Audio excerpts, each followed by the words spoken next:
The unexpected call. My phone buzzed, and I picked it up without thinking. It was my sister, Sarah. "Oh, you didn't know about the Bahamas trip?" she said, pretending to be surprised. I frowned. "What trip? Mom didn't tell you? We're all going next month, Mom, Dad, me, and Brian. It's going to be amazing," she said excitedly. "But, someone needs to watch the pets while we're gone. Mom said she was going to ask you." I gripped my coffee mug so hard I thought it might break. "No, Sarah," I said slowly. "Mom never mentioned anything about a trip, or about pet sitting." "Oh, well, you know how she is," Sarah said, laughing it off. "She probably forgot. But you're not busy, right? You can watch Rocky and Max for the week. Mom was counting on you since you're the only one not going." The only one not going, because they hadn't invited me. Left out, again. I thought about all the family dinners where they must have discussed this trip. The way conversations would suddenly stop when I entered the room now made sense. Even Mom's recent questions about my work schedule didn't seem so random anymore. Later that night, my mom finally called. "Honey, I've been meaning to talk to you. We need a favor." "Let me guess," I said, my voice colder than I intended. "You need me to watch the dogs while you're all in the Bahamas?" She hesitated. "Oh, so Sarah told you." "Yes, it would be such a help. You know Rocky gets anxious at the kennel, and Max needs his medication twice a day. We'll only be gone for 8 days. She kept talking about flights and resorts, never once acknowledging that they had planned an entire family vacation without me, not even a small, "wish you could come," just instructions about feeding schedules and medication times. "So, you'll do it?" she asked brightly. I swallowed my anger. "I'll think about it." A lifetime of being overlooked. This wasn't the first time I had been treated like an afterthought. It had been happening for years. When Sarah got into NYU, my parents threw a huge party, catered food, decorations, and all their friends invited to celebrate. When I got into Boston University with a full academic scholarship, I got a nod and a, "That's nice, dear." My acceptance letter stayed on the fridge for 2 days before being replaced with Sarah's summer dance recital schedule. Sarah had always been the star, the fun one, the one who could do no wrong. Even when she dropped out of NYU to find herself in Europe, my parents supported her, sending her money every month. Meanwhile, I worked 3 jobs through college, graduated with top honors, and built a career in marketing. But to my family, I was just the responsible one, the one they could count on to help out, to step aside, to put others first. A different choice. That night, I found myself scrolling through travel websites. A particular destination caught my eye, Santorini, Greece. I had dreamed of going there ever since my college photography class.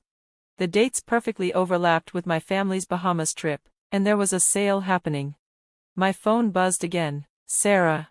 Mom said you're being weird about watching the dogs." "Come on, Lisa, don't be difficult. It's not like you have vacation days saved up anyway. Plus, what would you even do with time off? You never go anywhere fun." She was wrong. I had 3 weeks of vacation saved up. They just never noticed that I had a life outside of being their backup plan. My dad called next. "Princess, your mother's upset. You know how Rocky gets at the kennel. He barely ate last time. Did it ever occur to any of you to invite me on the trip?" I finally asked. Silence. "Well," he stammered, "Sarah mentioned you probably couldn't get time off, and you know how your mother likes to plan these things. Plus, Brian already put down the deposit for their room." "Right," I said flatly, "just like she planned my college graduation party." "Oh, wait, she didn't, because Sarah's semester abroad came up, and you all had to fly to Paris instead." "That's not fair, Lisa," he said. "Your sister needed family support." I looked at my computer screen, at the picture of the beautiful Greek island. Years of being the responsible one, the overlooked one, the reliable one who never said no. It all built up inside me until I reached a moment of perfect clarity. "I'll let you know about the dogs tomorrow," I said, then hung up. And clicked book now on my flight to Greece. A new beginning. The next morning, I sent my mom a text. "I won't be able to watch the dogs. I'm going on a trip too. Hope you all have fun in the Bahamas." Her reply came instantly. "Wait, what trip? Where are you going?" For the first time in a long time, I smiled. Greece. For years, my family had assumed I would always be there for them, always putting them first. But this time, I was choosing myself. And it felt incredible. A change in perspective. Lisa sat at the dinner table, scooping more mashed potatoes onto her plate. She could already feel where the conversation was heading. It always led back to the same thing, her family's expectations of her. "We just need someone to watch the dogs while we're gone," her mom said, glancing at her hopefully. Lisa sighed. "They have a kennel for that. It's literally their job." Her dad cleared his throat. "Princess, we could pay you to do it, make it worth your while." Lisa set down her fork. "My tickets to Greece were $3,000, Dad, non-refundable." Her younger sister, Sarah, who had been unusually quiet, suddenly spoke up. "I looked at Lisa's travel blog last week. Did you guys know she has over 20,000 followers?" Their mom barely lifted her eyes from organizing pet supplies. "That's nice, dear. Now, about the dogs." "No, Mom, I'm serious." Sarah pulled out her phone and opened Lisa's blog. "Look at these pictures she took in Montreal last year." She turned the screen toward their parents. The photos were stunning, professional quality shots of city streets, breathtaking sunsets, and cozy little cafes. For the first time that evening, their mom actually looked at Lisa, not through her, not around her, at her. "You went to Montreal?" Lisa nodded. "I've been to lots of places. I take short trips whenever I can. I write about them, photograph them. People follow my recommendations about hotels and restaurants." Her dad peered at the phone. "These are really good, Lisa. Why didn't you tell us about this?" "I did, 3 Thanksgivings ago." You all changed the subject to Sarah's new yoga certification. Silence fell over the table. Their mom sat down heavily, still holding Rocky's favorite tennis ball. "We haven't been very good at listening to you, have we?" "No," Lisa said simply, "you haven't." But just as quickly, the moment was gone. Her mom straightened up. "Well, that doesn't change the fact that we still need someone to watch the dogs." Lisa stood up, shaking her head. "I'm going to Greece, Mom, with or without your blessing. Maybe it's time you all learned what it feels like to have your plans disrupted."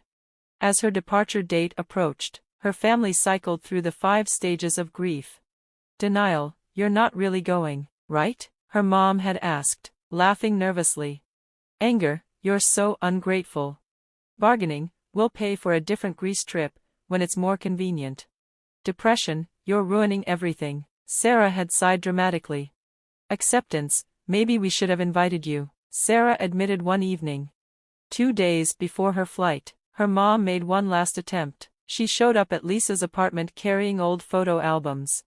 She flipped through the pages, pointing at pictures. "See, you've always been so good with animals. Remember how you nursed Sarah's hamster back to health in high school?"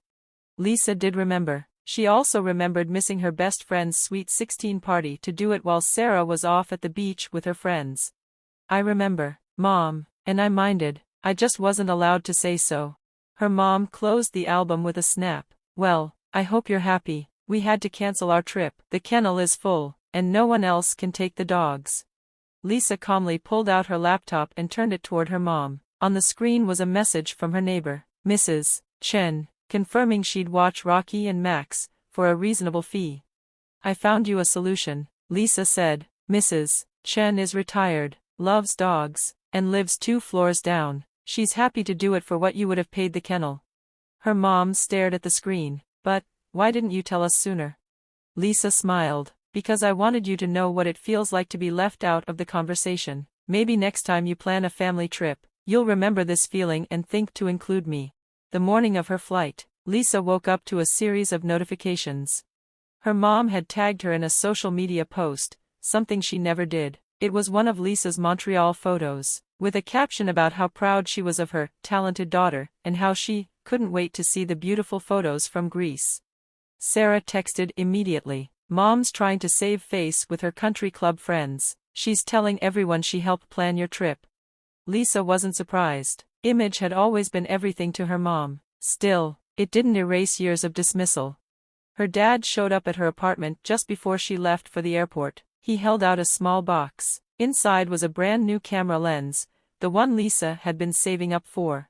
"Your sister showed me your blog," he said awkwardly. "I noticed you wanted this one for low-light shots. Thought you might need it for Greece."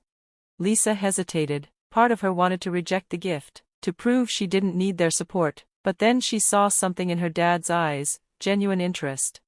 "Thanks, Dad," she smiled. "Want to see some of the shots I plan to get with it?"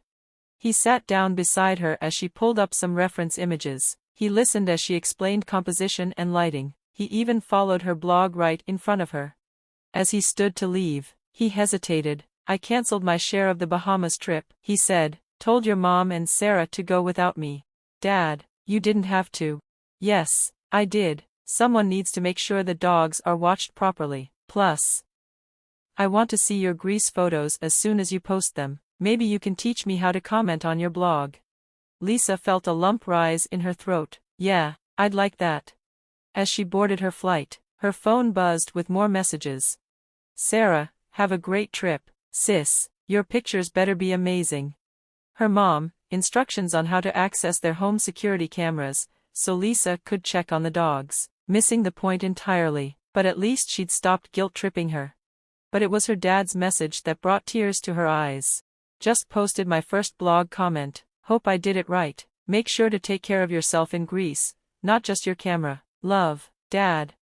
Lisa settled into her seat, smiling to herself. Sometimes, it took a dramatic gesture to shake people out of their patterns. Her family had spent years casting her as the responsible one, the reliable background character in their story. But maybe, just maybe, they were finally starting to see her as the lead in her own.